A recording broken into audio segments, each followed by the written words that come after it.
Lots of news here with Donald Trump, some major moves in particular on tariffs and on Ukraine, a few other things. So Trump has given us some great insight into his thinking on his tariff formula. You'll recall previously there was basically ChatGPT type formula, which, by the way, not even a good ChatGPT formula. It was the easiest ChatGPT formula that you were able to do. I got a much more sophisticated one, and it took me only 5 minutes. But here is Trump revealing for the first time how the formula is being used. Let's take a listen. The formula was a formula based on common sense, based on deficits, based on how we've been treated over the years, and based on raw numbers. But they're based on very substantial facts and also past history. The formula is based on the formula. It just is common sense. So there you go. Based on very substantial facts. I'm not going to tell you what those facts are. Based on very substantial facts. Now, in particular, what the formula really is whatever Trump kind of wants it to be. So let's go and put this one up there on the screen, because this is probably the most significant one that dropped just yesterday. Trump has now hit Brazil with a 50% tariff. It says in part due to the trial of Jair Bolsonaro. So for those who don't know, Trump has been tweeting more recently about Bolsonaro, who obviously is on trial inside of Brazil. He also kind of cited digital censorship and free elections here. So, for example, he says, Trump in the letter, due in part to Brazil's insidious attacks on free elections and the fundamental free speech rights of Americans, as illustrated by the Brazilian Supreme Court and its secret and unlawful censorship orders with U.S. platforms, we will charge Brazil a tariff of 50%. Please understand the 50% number is far less than what is needed to have a level playing field, and we must have with your country. It is necessary to have this to rectify the grave injustices of the current regime. And he additionally cites the prosecution there of Bolsonaro. Now, this is obviously a beef kind of long coming, but the question is about whether it's actually going to be effective and what this will mean inside of Brazil. Keep in mind, Bolsonaro, yes, he lost, but it wasn't like a terrible loss. And I remember we had Glenn on at the time where even though Lula did win, the Bolsonaro, I forget exact name for it, but the Bolsonaro party itself actually did quite well throughout Brazil. So it's not like they actually don't have their own vibrant political system. The real question is about how this will be met by Brazilians. And I think that is obvious from a lot of the tariff blowback that we saw in the early days of the administration. Canada, for example, becoming overwhelmingly nationally popular. Trump basically nuking the Conservative Party inside of Canada. Mexico, Claudia Sheinbaum, very popular when standing up to the United States. Japan, by the way, I just saw a statement from a senior Japanese official inside of the government for the LDP party who was like, Trump is a bad person or something like that. Is crazy. They don't talk that way in internal Japanese politics. This is a very high-ranking person allied with the government. This is after we just hit them with their 25% tariff. Korea is also having similar kind of nationalist uprising. They're upset, obviously, about the way that they're being treated. So I think that the irony is that, I remember that social media case. It was outrageous. I don't know all the specifics around I'm not an expert on the Brazilian legal system, and whatever they want to do, go for it. It's not particularly my business. But I think that the question about if we actually wanted to achieve these goals and what they would look like are open right now at a time where it wasn't that long ago we were very concerned that Brazil and Lula, because he is not, is much more of an internationalist figure, willing to speak out against the consensus on Gaza and also willing to do a lot of trade with China. This would seem like the perfect example of something that might actually put them in a different direction, because China doesn't care at all about what they do with Bolsonaro. On Ukraine as well. Yeah, of course, yeah, that's right. I remember that. This is insane. It's insane. It's actually outrageous. Okay, first of all, this is a president who tells you he's America first, and the impact of putting 50% tariffs on Brazil is going to be higher prices on you. So effectively, he's putting a tax on you in order to help out his buddy in Brazil, okay? Number two, you don't have to know all the ins and the outs to know, as Saagar just said, they can do in their country what they want to do. Recall, this is also the man who went and gave a speech about how we weren't going to lecture other countries. We weren't going to enforce our own views on other countries and manipulate them. Yeah. And immediately he turns around and, does the complete opposite of that. 50% tariffs because he's mad that, Bolsonaro tried to do a coup and overthrow the election. And that is one of the things that he is being prosecuted for right now, and that is the reason that he has been banned from running in the next presidential election. Now, again, I am not an expert on exactly what went down and the status of these court cases, whatever. But it seems like within the realm of reasonable that if you have someone who engineers a coup and tries to overthrow an election, that maybe they should be barred from running for that office again in the future.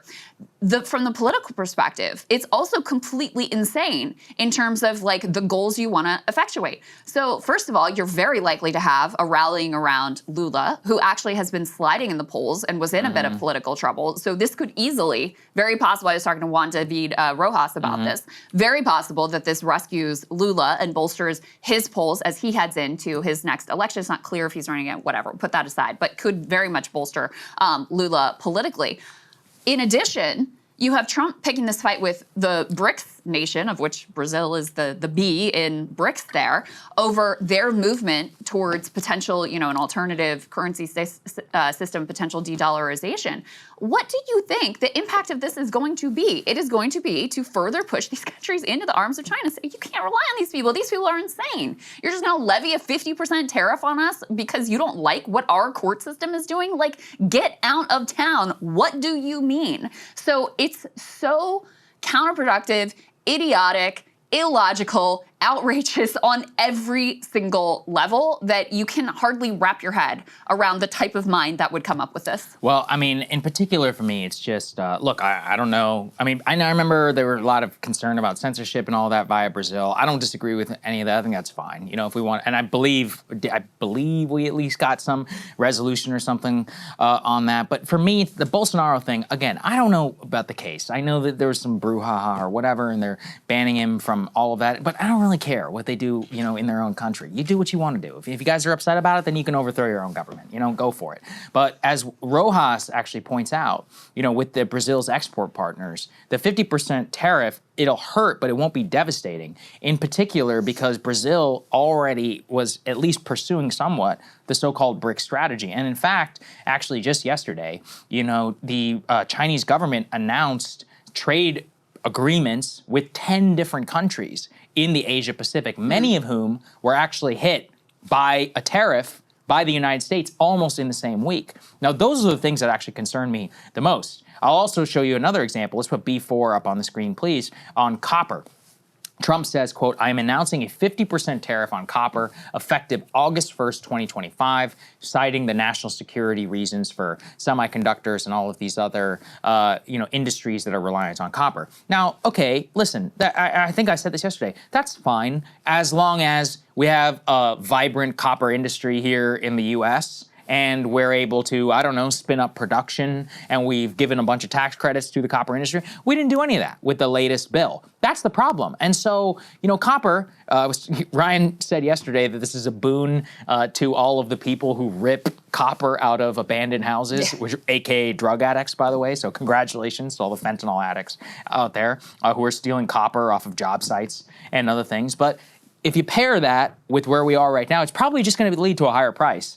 By the way, for home construction and all that, good luck, for renovators and other things. It's going to massively increase their overall supply. Let's also, can we put the next one up here? Because this fits with what I was talking about. The haphazard nature in which this is all going into effect. You can see here all of the different tariffs that were just announced by the president in the last 2 days. The Philippines, Brunei, Moldova, Japan, South Korea, Malaysia. I mean, a number of those countries I just listed just signed a trade agreement there with China. You've got Tunisia, Kazakhstan, Algeria, Iraq, Libya. Who even rules Libya, by the way? What business do we do? Bosnia, South Africa, Indonesia, Bangladesh, Serbia, Thailand, we should Cambodia. be paying Iraq reparations, not charging them tariffs. Yeah, Thailand, Cambodia, Myanmar, Laos. I mean, the thing is, again, let's just return, if we thought, to the original strategy, because I've been here around for the pivot to Asia for my entire time here in Washington. The idea is to take many of the countries I just listed, Laos, Cambodia, Thailand, Philippines, South Korea, Japan, Malaysia, and turn them into places where the United States can continue to do business in the Asia Pacific and move production out of China. This is specifically why Vietnam is such an important trading partner, and at the very least, we did sign some sort of trade agreement with them. There's a lot of problems with pass-through shipping, etc., and circumventing tariffs, which I totally understand, but that was the basic proposal. That's why it's just ridiculous to be hitting a 20% tariff on the Philippines or on Malaysia or South Korea, Japan, highly developed nations, which are traditionally very good friends here, with the United States, important production houses in their own right, and it's just contrary to any sort of like moving away and outsourcing from China. It's just haphazard, and it's one that basically just fits with the whims of Trump himself. And the more that it's like that, the more likely, of course, America's likely to turn against tariffs because they can see that it has no real purpose.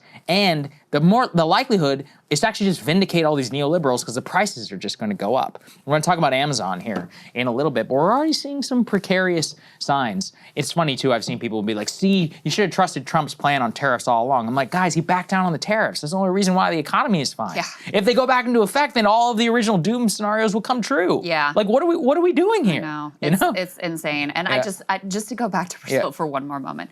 Like, who are we to be lecturing anyone about censorship at this point as well? I don't disagree with that. Like, who are we? We're kidnapping students off the street for a freaking op-ed. You think you have any moral high ground to stand on when it comes to censorship? Like, get out of here. So, and also, again, by the way, if they want to have different laws regarding that than we do, that is their right, and they get to work it out in their own democratic system, which seems to be actually functioning more effectively than ours does at this point. I don't know about that, but, It's total and complete insanity, the whole thing. It is so devastating to any sort of, any ideology which you and I both share of desiring like industrial policy and thoughtful protectionism, like the copper thing on its own. If you had some strategic, okay, here's what we're gonna do, and here's the policy and here's the, the subsidies that are gonna help build this American industry. Okay, I'm open to that, but this is just insanity and chaos. And while to Trump's face, a bunch of these countries will kowtow and, oh, Mr. President, and can we get a Nobel Peace Prize for you or whatever. Behind the scenes, they are all talking and collaborating and figuring out how they can move on from being like in this abusive relationship, which is exactly what this is at this point. It's a big problem. And it also just shows, Trump can flip around on a dime all the time. Hey, if you like that video, hit the like button or leave a comment below. It really helps get the show to more people. And if you'd like to get the full show ad-free and in your inbox every morning, you can sign up at breakingpoints.com. That's right. Get the full show, help support the future of independent media at breakingpoints.com.